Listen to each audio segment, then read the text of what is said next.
ओम नमः शिवाय, हर हर महादेवाय। दोस्तों, देवों के देव महादेव का प्रिय महीना सावन अब समाप्त होने वाला है।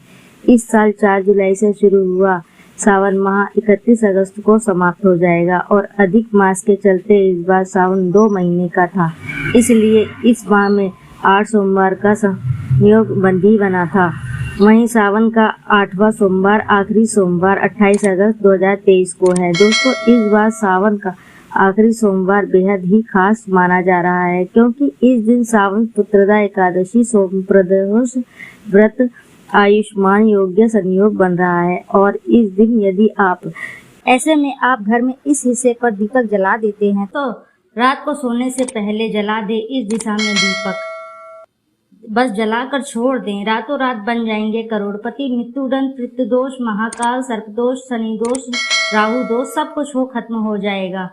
किस्मत पर लग जाएंगे 4 चांद, महालक्ष्मी दौड़ी चली आएंगी, कंगाल भी बन जाएंगे मालामाल। दोस्तों, आगे बढ़ने से पहले यदि आप चाहते हैं कि महादेव की कृपा आपके ऊपर बनी रहे तो चैनल को सब्सक्राइब करना ना भूलें।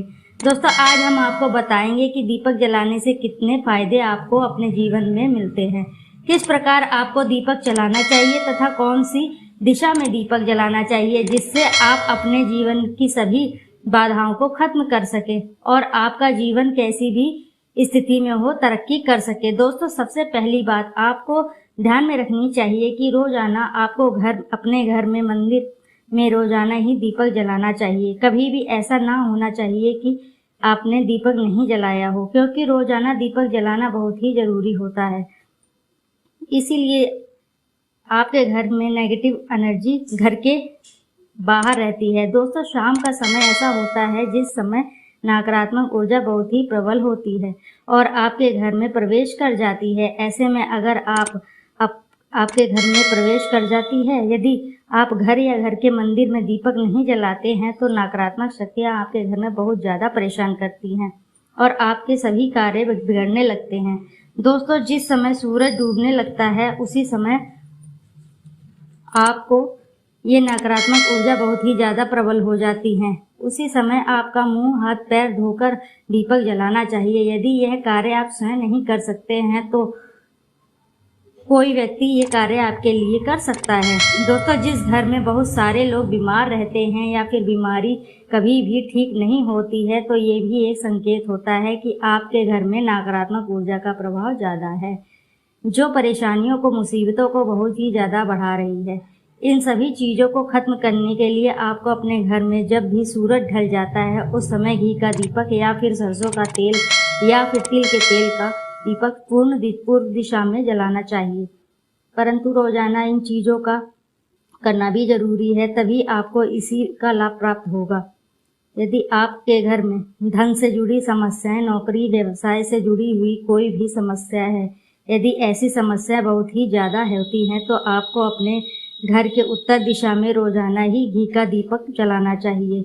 इससे एक भी दिन आप मिस नहीं करना चाहिए।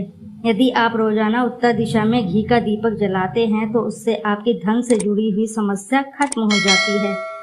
जिन लोगों को नौकरी नहीं मिलती है उन लोगों को नौकरी मिल जाती है, और अगर वही व्यक्ति जिसको परेशानी है वही अगर रोज दीपक जलाए तो इससे मिलने वाले फल और भी ज़्यादा हो जाते हैं। शाम को समय घी का दीपक या फिर तेल का दीपक बहुत ही ज़रूरी होता है। कभी भी इन चीज़ों को नज़रअंदाज नहीं किया जाना चाहिए, क्योंकि इन्हीं से आपके जीवन में परेशानियां बढ़ जाती है और आपको मुसीबतों का सामना करना पड़ सकता है। आपके ये जानकर बहुत ही अचंभा होगा कि जो भी घी का दीपक आप जलाते हैं उससे जो भी निकलने वाली ऊर्जाएं होती है, इससे घर का माहौल एकदम से सुखमय बनने लगता है, अर्थात पॉजिटिव होने लगता है। घर के सभी लोग शांति से रहने लगते हैं। इस प्रकार से जो भी दीपक होता है, यह भी जब जलता है तो इससे आपके आसपास जितनी भी नकारात्मक शक्ति हैं वह खत्म हो जाती हैं, क्योंकि उससे जो निकलने वाली ऊर्जाएं होती हैं, धुआं होता है, वो नेगेटिव ऊर्जा को बाहर निकालता है और आपके आसपास की एनर्जी को पॉजिटिव बना देता है। तो बहुत ही ज़रूरी चीज़ है।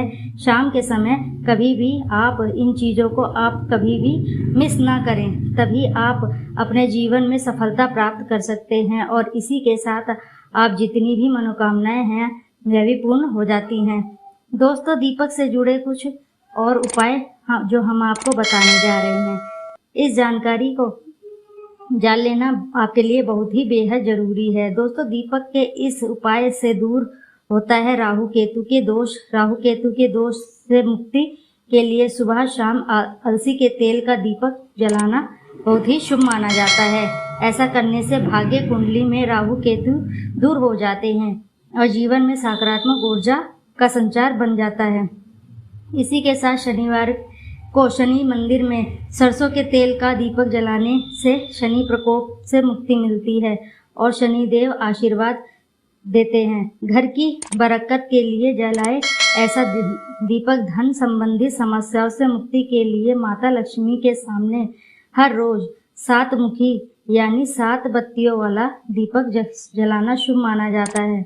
ऐसा करने से माँ लक्ष्मी का आशीर्वाद प्राप्त होता है और अटका हुआ धन भी प्राप्त होता है।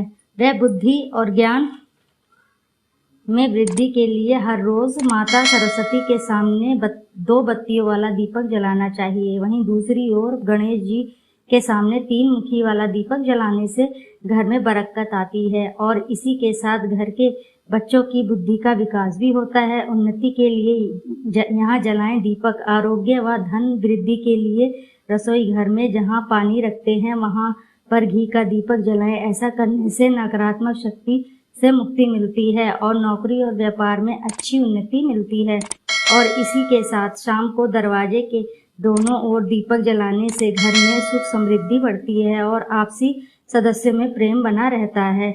सुख शांति और समृद्धि पाने के लिए बाल गोपाल के सामने जलाए दीपक परिवार में सुख शांति और समृद्धि के लिए हर रोज जलाएं और गुरुवार को भगवान विष्णु के केले के वृक्ष के नीचे घी का दीपक जलाना चाहिए। इसके बाद 108 बार ओम नमो भगवते वासुदेवाय नमः मंत्र का जाप करना अवश्य चाहिए। ऐसा करने से घर से सकारात्मक ऊर्जा बनी रहती है और धीरे धीरे सभी कष्ट दूर हो जाते हैं। शत्रुओं से मुक्ति के लिए करें दीपक का यह उपाय। अजनान घर और शत्रुओं का रक्षा करने के लिए हर सोमवार और शनिवार को भगवान भैरव के मंदिर में सरसों का तेल का दीपक जलाना चाहिए। ऐसा करने से आपके सभी कष्ट दूर होंगे और आसपास सुरक्षा कवच बन जाता है। वहीं दूसरी ओर मान सम्मान में वृद्धि के लिए हर रोज सूर्य देव को जल का अर्घ्य देना और फिर देसी घी का दीपक जलाकर सूर्य भगवान की आरती पूजा जरूर करें। दोस्तों, चलिए अब बात करते हैं कि उन मूर्तियों के बारे में।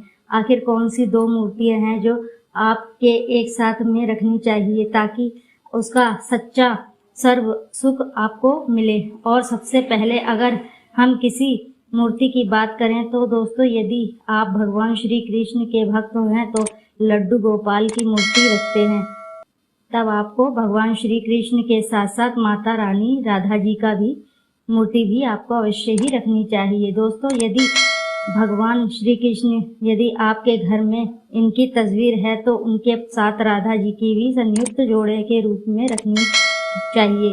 दोस्तों, ये प्रेम और एकता की ऐसी मिसाल है कि जिस घर में इन दोनों की तस्वीर होती है तो समझ लीजिए उस घर के अंदर किसी भी प्रकार का कलह क्लेश नहीं होता है।